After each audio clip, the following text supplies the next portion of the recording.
라고 했던 이 히스기야, 그리고 그의 종교 개혁에 대해서 말씀을 드리려고 해요. 29장 다 펴셨죠? 성경을 한번 이렇게 쭉 보시면서 설교하다가 한번 살펴보시면서 듣는 것이 가장 유익될 줄 압니다.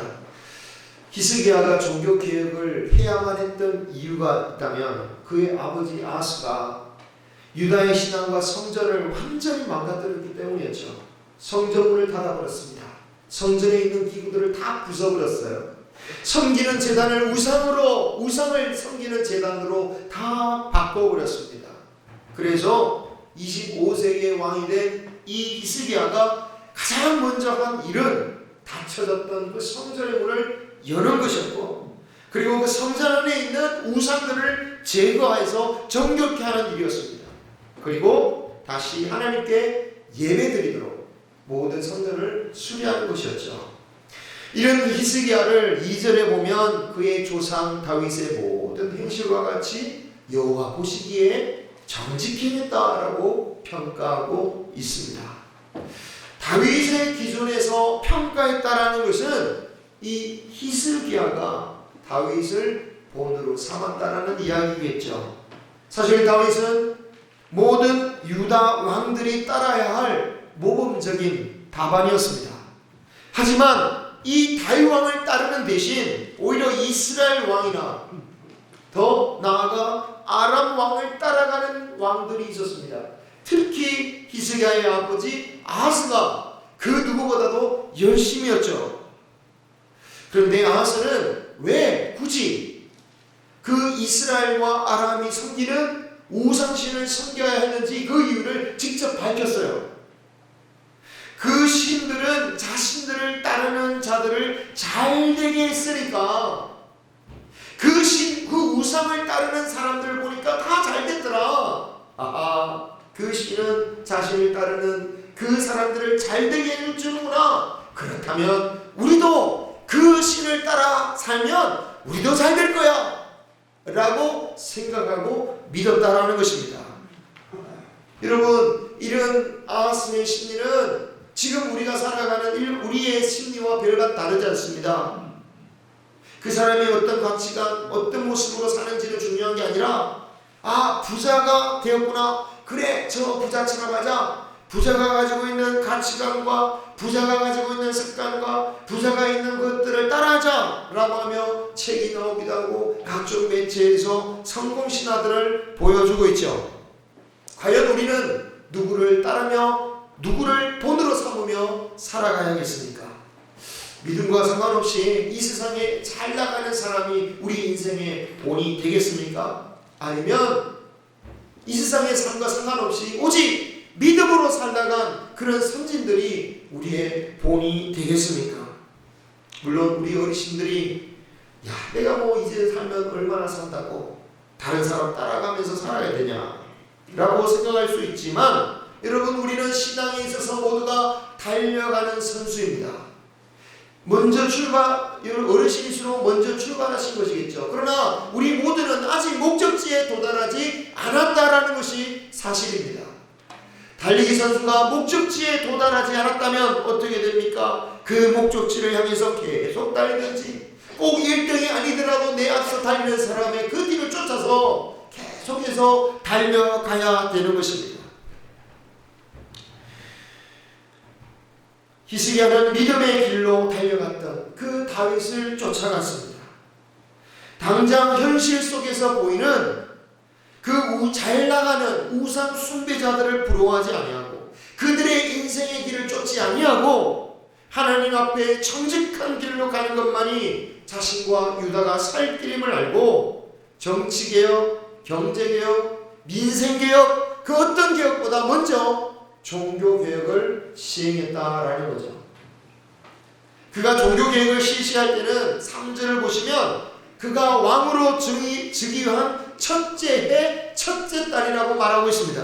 그러니까 아마 왕이 되면 행사가 아마 오랫동안 했을 겁니다. 그죠? 여러 사람도 만나야 되고 여러 가지 행사가 있었을 거예요. 정말 바빴을 거예요. 그런데 그 달에 했다라는 것은 그 모든 행사들이 다 끝나고 가장 먼저 이 나라를 위해서 한 일이 바로 이 종교개혁이었다라는 것을 보여주고 있는 거죠. 우리의 피부에는 이 종교개혁이라는 것이 솔직히 큰 의미로 다가오지 않을 수도 있습니다. 하지만 당시의 유대인들에게는 이 종교개혁은 그들의 삶을 완전히 뒤바꾸는 삶이에요.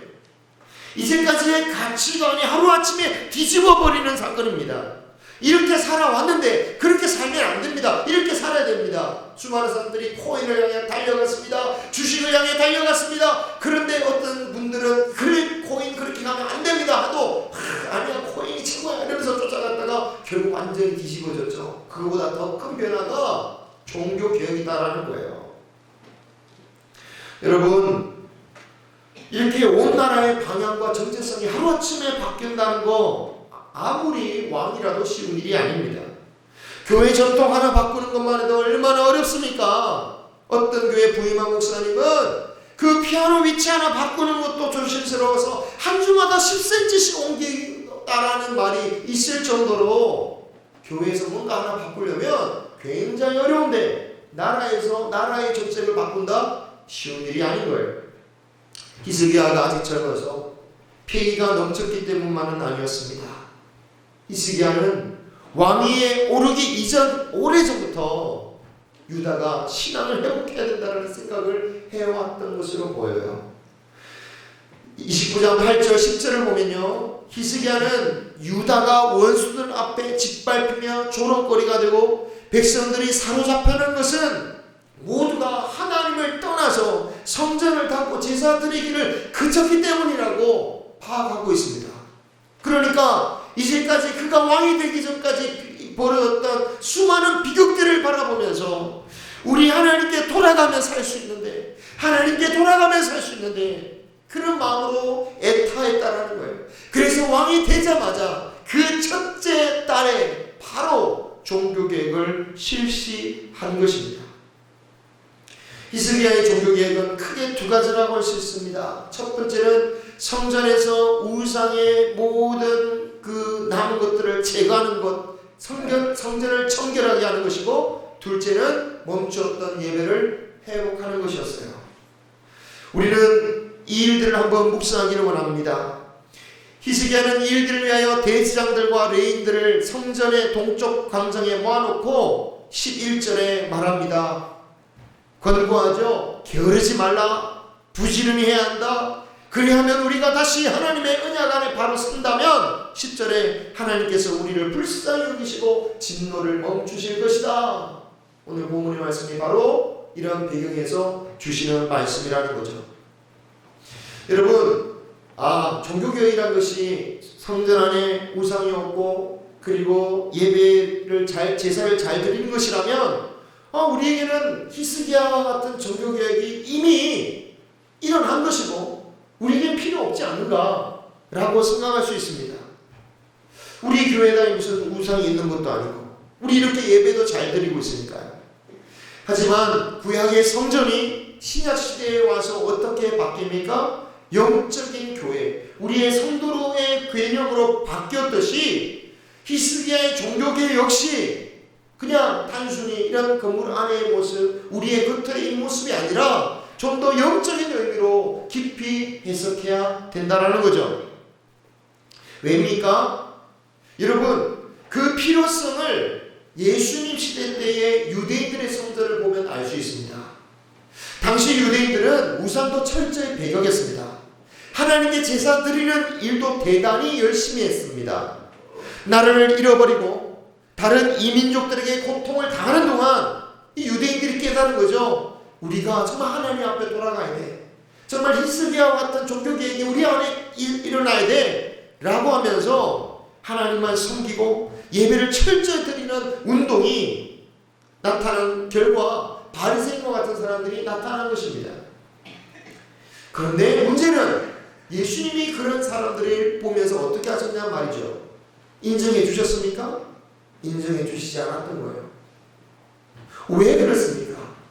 더 이상 성전이라는 건물이나 또는 제사 그 의식에 국한되어진 종교개혁을 주님께서 바라시는 게 아니다라는 거예요. 그걸 넘어서야 된다라는 겁니다.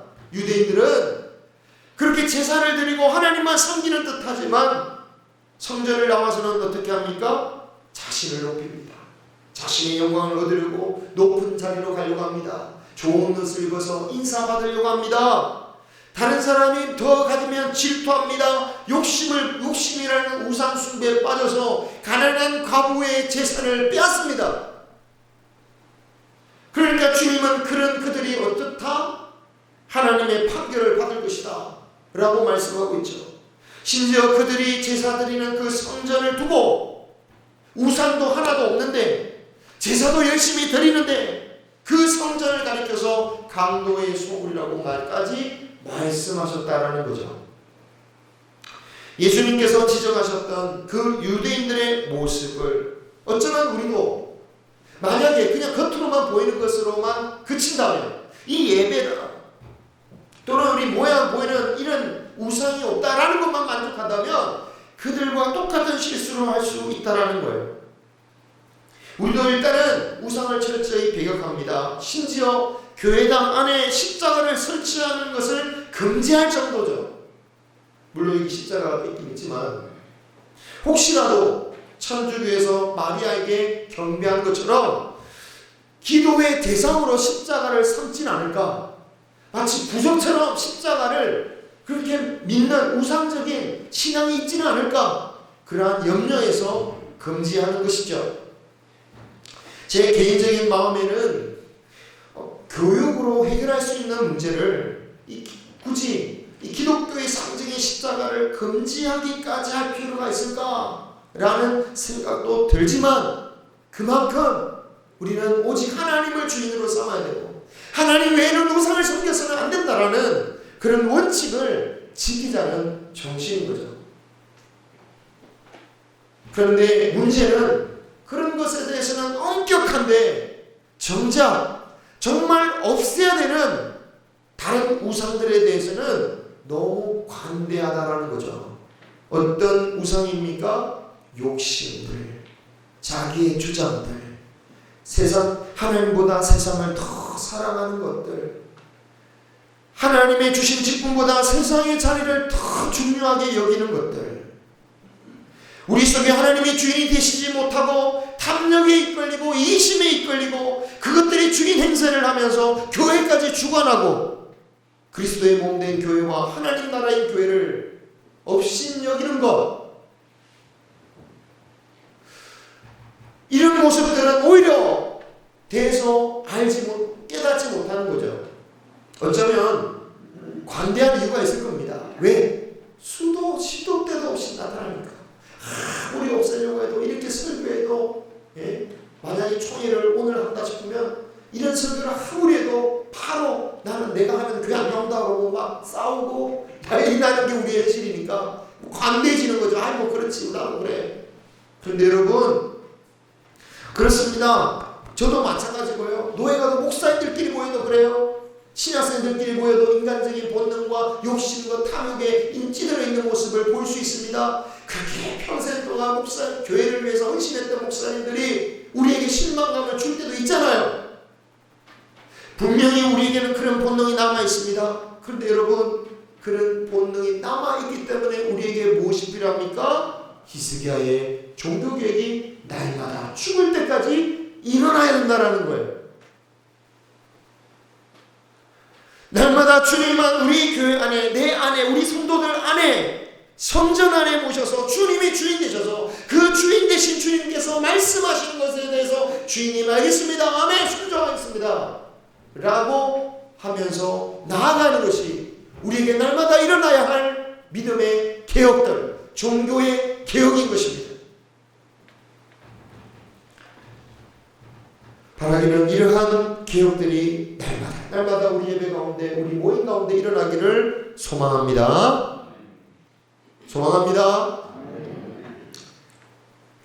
이렇게 히스기야가 성전에서 우상을 제거하고 수리하게 한 다음에 한 것은 하나님께 제사를 드리는 것이었습니다. 제사를 회복하는 것이었어요. 한두 번 한 게 아니라 이제 계속해서 제사를 드리고 유월절도 드리고. 우리가 회복해야 할 예배는 어떤 것일까요? 혹시 제가 이런 말씀을 드리면서 여러분 속에, 여러분 마음속에 그래 우리도 예배를 회복해야 되니까 그래 우리 유대인들이 했던 것처럼 우리도 제물을 바치고 안식일을 지키자 라고 하시는 분들은 한 명도 없으실 거예요. 그죠? 대신에 그래 진정한 예배 회복을 위해서면 그래 예전에 했던 그 예배 순서 회복은 빠진 것 같아요. 요즘에 저걸 해야 되는지 뭔가를 해야 된다라고 생각하는 분은 계실 수 있겠다 싶습니다. 진정한 예배를 하려면 어떤 순수를 넣어야 되고 어떤 것은 빼야 하고 또 찬송가는 이런 찬송가를 불러야 되고 그런 것들이 사실은 사람들마다 생각이 있는 것 같아요. 수십 년 전 어떤 전도사님의 설교가 저는 항상 기억에 남는데요. 그분은 예전 찬송가 요즘 찬송가는 찬송가 번역을 너무 불신앙적으로 했고 잘못되었다. 진정한 찬송가를 하면 이전 찬송가를 해야 한다라고 하면서 말씀하셨어요. 그런데 그 이전 찬송이라는 것은 우리 그전 찬송가 아니라 그 이전 찬송가를 말하는 거예요. 우리는 기억도 못하는 이전 찬송가 가지고 말하는 겁니다. 어쩌면 지금 찬송가를 보면서 지금도 비슷한 생각을 가지고 계신 분이 계실지도 모르겠습니다. 또는 가스펠을 들으면서 그런 생각을 가지고 계신 분이 계실지도 모르겠어요. 그런데 여러분, 그분이 진정한 찬송가라고 생각하는 찬송가마저도 사실은 똑같은 과정들을 거쳐왔다라는 것을 알면은 사실 부질없는 의미 부여라는 거죠. 우리가 진짜 찬송가다운 찬송가라고 생각하는 곡들이 무엇입니까? 찬송가 보통 좀 클래식한 곡들, 특히 앞에 있는 아멘 붙어있는, 어떤 분은 아멘이 붙어있는 찬송가야말로 진짜 찬송가다라고 하시는 분들도 계셨어요. 자, 그런데 여러분 역사를 알고 그 작곡가들의 개인사를 한 명 한 명씩 따져보면 솔직하게 말씀드리면 클래식한 곡일수록 사실은 하나님을 위한 곡이라기보다는 워낙 알려져서 거기다가 그냥 곡을 붙인 경우들이 훨씬 많아요. 뭐 베토벤이 지었다든지 하이든이 지었다든지 또는 뭐 독일이나 영국의 국가를 대신 찬송을 넣었다든지 애초에 하나님을 위해서 만들어진 곡이 아니었는데 민요를 넣었다든지 우리가 생각하는 전통 클래식이라는 곡들이 사실은 대부분 그렇고 오히려 부흥 시절에 만들었던 뜨겁게 찬양하는 곡들은 처음부터 찬양하려고 만든 곡들이 많아요. 가스펠도 마찬가지죠. 처음부터 하나님을 찬양하려고 만든 것이 가스펠이라고 하면 사실은 객관적으로 말하자면 더 거룩한 것은 어찌 보면 애초부터 찬송가로 만들어진 애초부터 찬양하기 위해서 만들어진 곡이 거룩하겠죠. 하지만 우리는 기존의 그 익숙한 것이 전통이라는 생각하는 습관 때문에 엉뚱한 판단으로 구별하고 판단하는 겁니다. 그런데 여러분 예배 회복이라는 것은 우리가 생각하는 우리가 착각하는 이런 예전의 형식 예전의 방법대로 되돌리는 것이 본질이 아닙니다. 물론 새롭게 바꾼다고 해서 그것도 예배 계획을 말하는 거 아닙니다. 예배의 본질을 회복하는 거예요. 예배의 본질. 전통 방식이 되었던 새로운 방식이 되었던 제가 아까 찬송가에 대해서 말했지만 원래는 다른 곡이라고 할지라도 상관없습니다. 어떤 다른 곳에서 쓰던 대중가요 속에를 너무 좋아서 찬송가로 바꾼 경우도 있죠. 그런 찬송이든지 상관없이 예배의 본질을 다가가게 하는 도구로 사용되어져야 된다는 거예요. 전통 방식이든 새로운 방식이든 모두가 같은 틀 안에서 모두가 같은 방식으로 이 본질을 깨닫게 할 수는 없습니다. 왜냐하면 사람들은 저마다 자신에게 익숙하거나 맞는 성향을 통해서 하나님의 은혜를 느끼기가 쉽기 때문이죠. 이것이 하나님께서 사람을 다양하게 만드신 섭리이기도 합니다.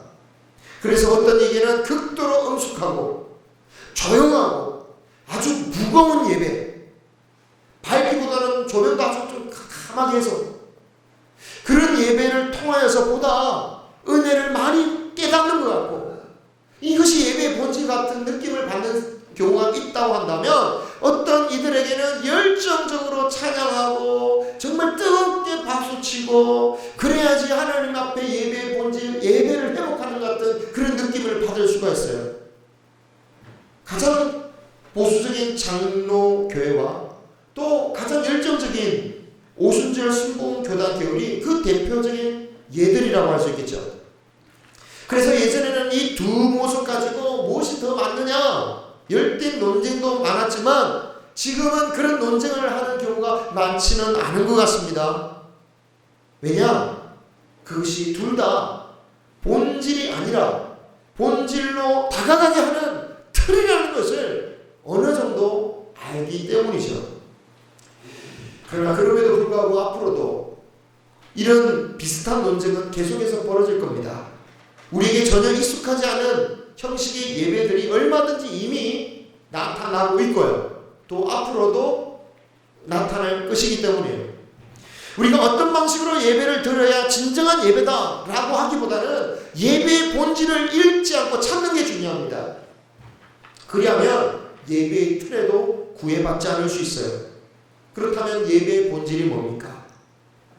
하나님께서 우리의 죄를 위하여 제물 대신 예수를 허락하시고 단번에 이루신 그 십자가의 제사를 회복하는 것입니다. 여기서 십자가의 예배에서 의식이 문제가 될 수 없다라는 사실이 드러나요. 왜? 의식은 이미 다 끝난 겁니다. 예수님께서 십자가에 달려 죽는 그 의식을 통해서 우리가 하나님 앞에 나갈 수 있는 그 의식은 단번에 이루어졌다라는 거예요. 그것이 히브리서에서 몇 번이나 강조되고 있는 말씀입니다. 그래서 우리는 예배에 있어서 의식을 찾는 게 아니라 무엇을 찾아야 됩니까? 나를 위하여 죽으신 예수님께 내 영혼과 내 마음을 다하여 감사하고 찬양을 드리며 그리고 주님의 그 말씀을 순종하며 살아감으로 하나님께 드리는 영적인 제사, 영적인 제물이 되어야 된다라는 거죠. 우리가 어떻게 예배를 드리든 이 예배의 본질을 지켜야 된다는 겁니다. 조용히 예배를 드리든 열정적으로 예배를 드리든 장로교식으로 예배를 드리든 오순절식으로 예배를 드리든 아니 길가에 앉아서 예수님이 제자들을 모아놓고 설교하신 것처럼 그냥 모아놓고 하나님 그 예배를 드리든 길게 1시간을 설교하든 5분을 설교하든 시간과 상관없이 그 예배를 통하여서 그리스도의 사랑과 은혜에 감사하고 주님의 말씀대로 순종하는 것이야말로 진정한 예배의 모습이다라는 거예요. 이 예배의 본질을 아는 게 너무나도 중요합니다. 이 본질을 알고 확신한다면 다양한 사람들이 예수 그리스도 안에서 하나가 되어 함께 예배를 드릴 수 있지만 그 의식을 본질로 생각하면 장로교는 오순절과 계속해서 싸울 수밖에 없고 문화별로 취향별로 인종별로 자신의 성향대로 갈라지고 찢어져서 백인교회, 흑인교회, 황인종교회, 저 동남아교회, 부자교회, 가난한 교회 다 찢어질 수밖에 없는 것입니다. 이 예배의 형식적이고 의미 없이 습관적이기만 한 이 매너리즘에 빠진 예배를 탈피하고 정말 우리에게 진노가 멈춰지고 하나님께서 형통하시는 예배가 되어지도록 우리는 이 십자가의 제사를 회복할 수 있기를 소망합니다. 이 개혁은 목사를 향해서 개혁합시다 라고 해서 되는 것도 아니요 다른 성도를 향해서 우리 개혁합시다 라고 해서 일어나는 것도 아니요 오직 내 자신을 위하여 이 예배를 통하여 십자가를 바라보게 하고 그 은혜를 기억하고 그 말씀에 순종하여 나가는 때에 우리 가운데 예배의 개혁이 일어나는 것입니다. 사랑하는 성도 여러분, 우리의 삶이 어렵다면 더더욱 오늘 히스기야가 시행했던 이 개혁들이 우리 가운데 일어나기를 소망합니다. 우리 삶에서 하나님보다 더 의지하고 중요시하는 우상들을 제거하고 오직 예수 그리스도의 은혜와 그 말씀을 따라 살아가며 날마다 개혁함으로 히스기야가 바라듯이 모든 진노가 그치고 하나님의 진노가 그치고 하나님의 인도하심과 보호하심과 하나님의 이기게 하심의 역사가 우리 가운데 일어나시기를 주님의 이름으로 축원합니다. 기도하겠습니다.